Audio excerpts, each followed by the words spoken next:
The other day I realized it's been about 15 years since I last dropped out of college, which seems like a super long time ago.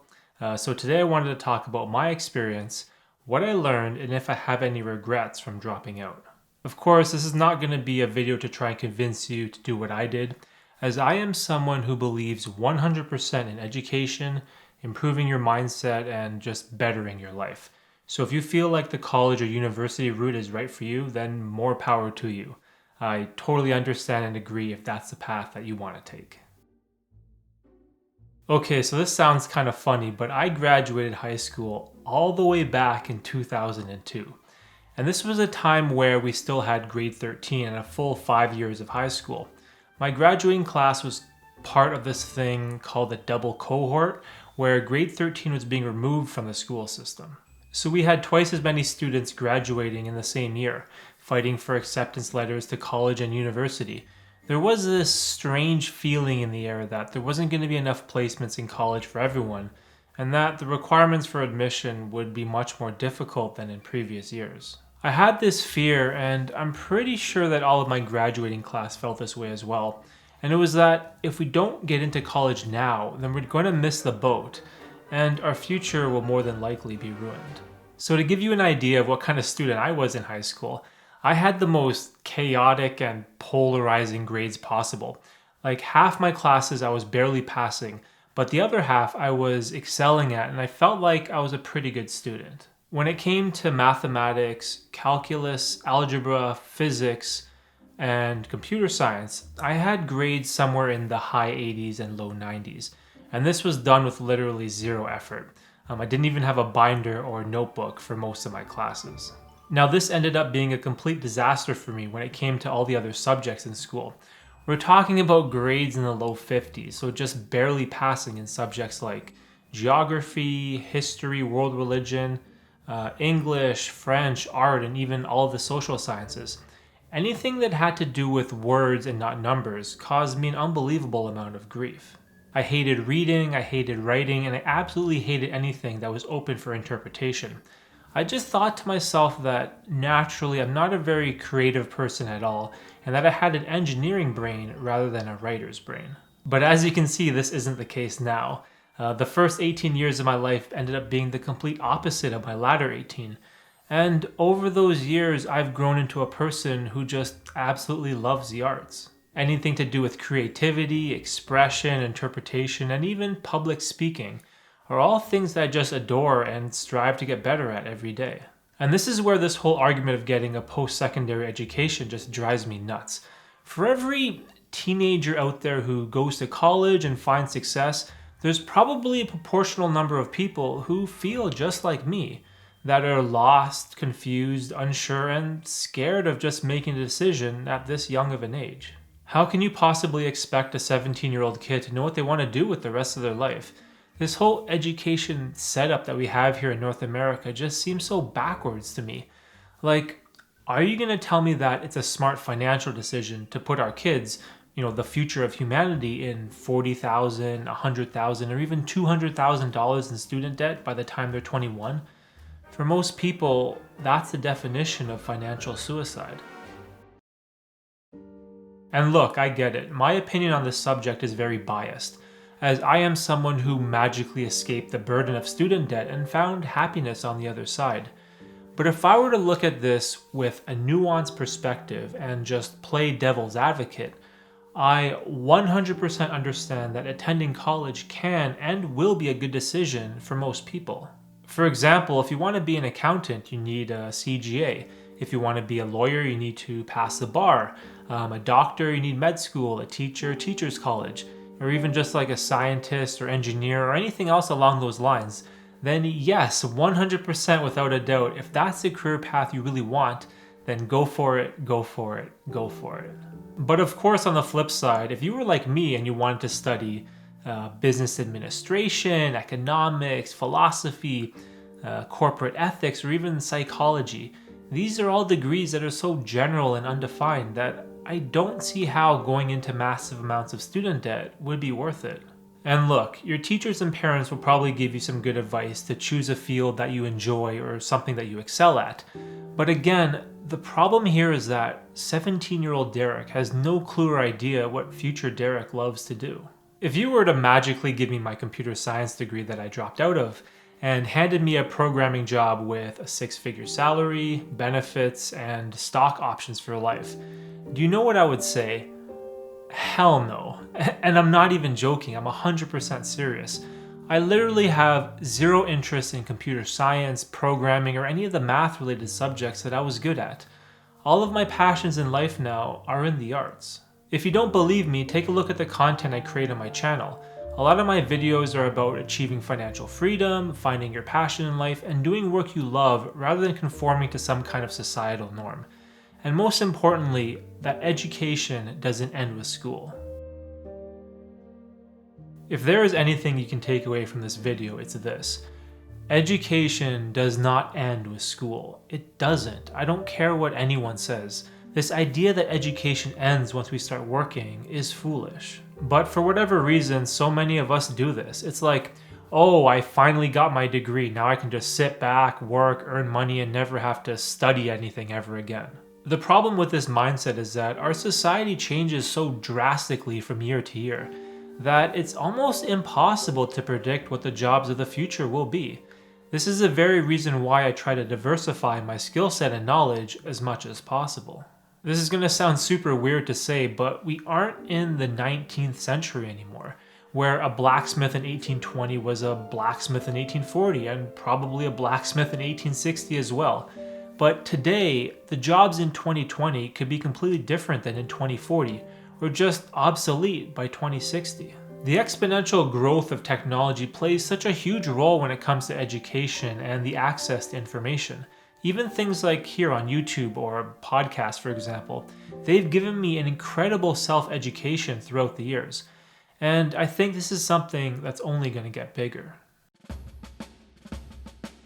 Currently, I'm diversifying my investments, my income, and my skill set because I'm not pinned down by one specific field or occupation.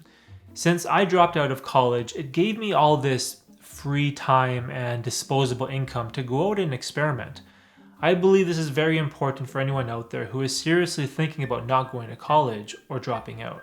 Diversifying your income is a little tricky because sometimes it's very difficult to find solid financial advice. But I think the key here is to try and get a little piece of everything, or at least that's what I'm trying to do. So if you're American, that means opening up a 401k and Roth IRA, or RRSPs and TFSAs for Canadians. Now, even after that, you got NFTs, crypto, the stock market, index funds, and even real estate. Like, whatever you can get a piece of and hold on to for the long term is definitely going to benefit you financially. Now, when it comes to diversifying your knowledge and skill set, because of the internet, you have endless opportunities available to you. You can get books and ebooks from Amazon, audiobooks from Spotify or Audible, or even just read articles on Wikipedia, watch videos like this on YouTube, or listen to podcasts on your phone. The access to information nowadays is truly remarkable. You need to take advantage of this and make a commitment to self-education. Now, if there's anything the past 2 years have taught us is that your day job is not real job security. In the past, it probably was, but now that government officials and politicians can determine which jobs are essential and which are not, this illusion of corporate job security has been dismantled. This part was really sad for me to see because I met a lot of people that were laid off that got a temporary job at my work just so that they could pay their bills. And a lot of them told me that the company they worked for went under, or they worked at a restaurant that didn't get enough business, or that the job that they were working at was deemed a non-essential service. And this is why I stress this idea of diversifying your life, because that is what true job security is. If YouTube were to go away tomorrow, then that's okay. I still have my podcast.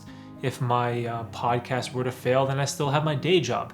And even if I got laid off from my day job, I still have skills as a videographer, a writer, a public speaker, and I still have my investments in real estate, index funds, and NFTs. So by spreading your finances around and your knowledge amongst multiple baskets, one catastrophic event in the world won't ruin your life. Okay, so in order for this video to be as transparent and objective as possible, I do have to mention some of the consequences I face in my life due to this decision of dropping out. Probably the most difficult, in my opinion, is the disappointment you're going to face from friends and family. This is especially true if you come from an Asian family. If this applies to you, then you know exactly what I'm talking about. Or if you come from a family that emphasizes the value of a post-secondary education. Coming from my mom's side, I have 4 uncles, I think, that all have engineering degrees or something of that nature.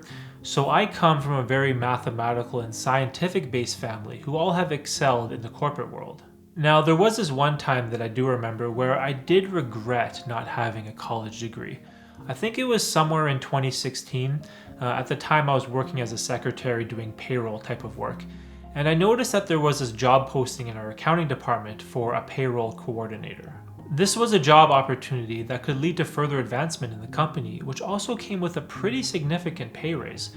However, the very first requirement for entry was having a bachelor's degree in a business-related field, and this is a very common practice for Fortune 500 companies. I tried applying anyway, and of course my application was immediately denied.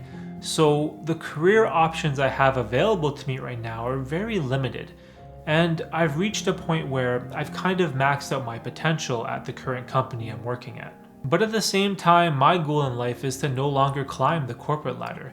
So career advancement is something that I just don't care about at all anymore. It just means nothing to me, which is why I'm perfectly happy with my permanent part-time role that allows me to work less hours but maintains my benefits, vacation, and my pension. And ultimately what this does is it allows me the freedom, flexibility, and the time to pursue the things in this world that I truly value. You know, spending time with my wife, raising my daughter, and chasing this dream that I have of content creation is what means the world to me. Okay, so this brings us to the main question of the video. Do I regret dropping out of college 15 years later? If I had to be perfectly honest, the immediate answer that comes to mind is yes. Of course, it would be nice if I had a post-secondary diploma or some type of degree that I could just show to my parents and make them proud. And it would also be great financially if I had a higher paying job for the past 15 years, which would have probably amounted to more savings and investment opportunities. However, when I think about this question objectively and how much as a whole this decision has impacted my life, I honestly don't regret a single thing. I'm just so happy and grateful that my younger self just had the courage to blindly accept a future full of uncertainty and suffering, because that is what this decision leads to. You're going to feel lost and confused in life with no clear career path or position to work towards. And you're going to have a plethora of moments consumed by financial pain, embarrassment, and rejection from your peers because of this refusal to be like everyone else. To make myself crystal clear, I am not glorifying this decision I've made to make it seem like this is something that you should do as well. This is not my intent with this video. What I am trying to convey is that there is more than just one path that leads to success. And yes, the high school, college, and university route are all viable options that do work, if that's the direction you want to take. But if you are someone that feels like college isn't for you, and you're honestly considering dropping out or just not going entirely, listen to this very carefully. Know that this decision you're about to make will lead you down a journey full of unknowns, hardships, and internal struggles. But if you can embrace the tough times and learn how to persevere as a human being, this experience will only better your life and callous your mind. It's these difficult decisions we overcome in life that create strong, resilient people. And if you talk to your friends, family, or anyone else in society, they're probably going to urge you to take the safe, comfortable, conservative choice, which for a lot of people is probably the correct decision. But if you are like me and you know deep down in your soul that the life of the entrepreneur is for you, then I say go for it. Life is going to pass you by so fast. What is the point if you don't take some risks and strive for something that you love? Because at the end of the day, no salary, company, or title gave me a sense of accomplishment in my life. I was working towards the vision of someone else's dream instead of creating my own. And that's just not the life I want to live. Thanks for watching.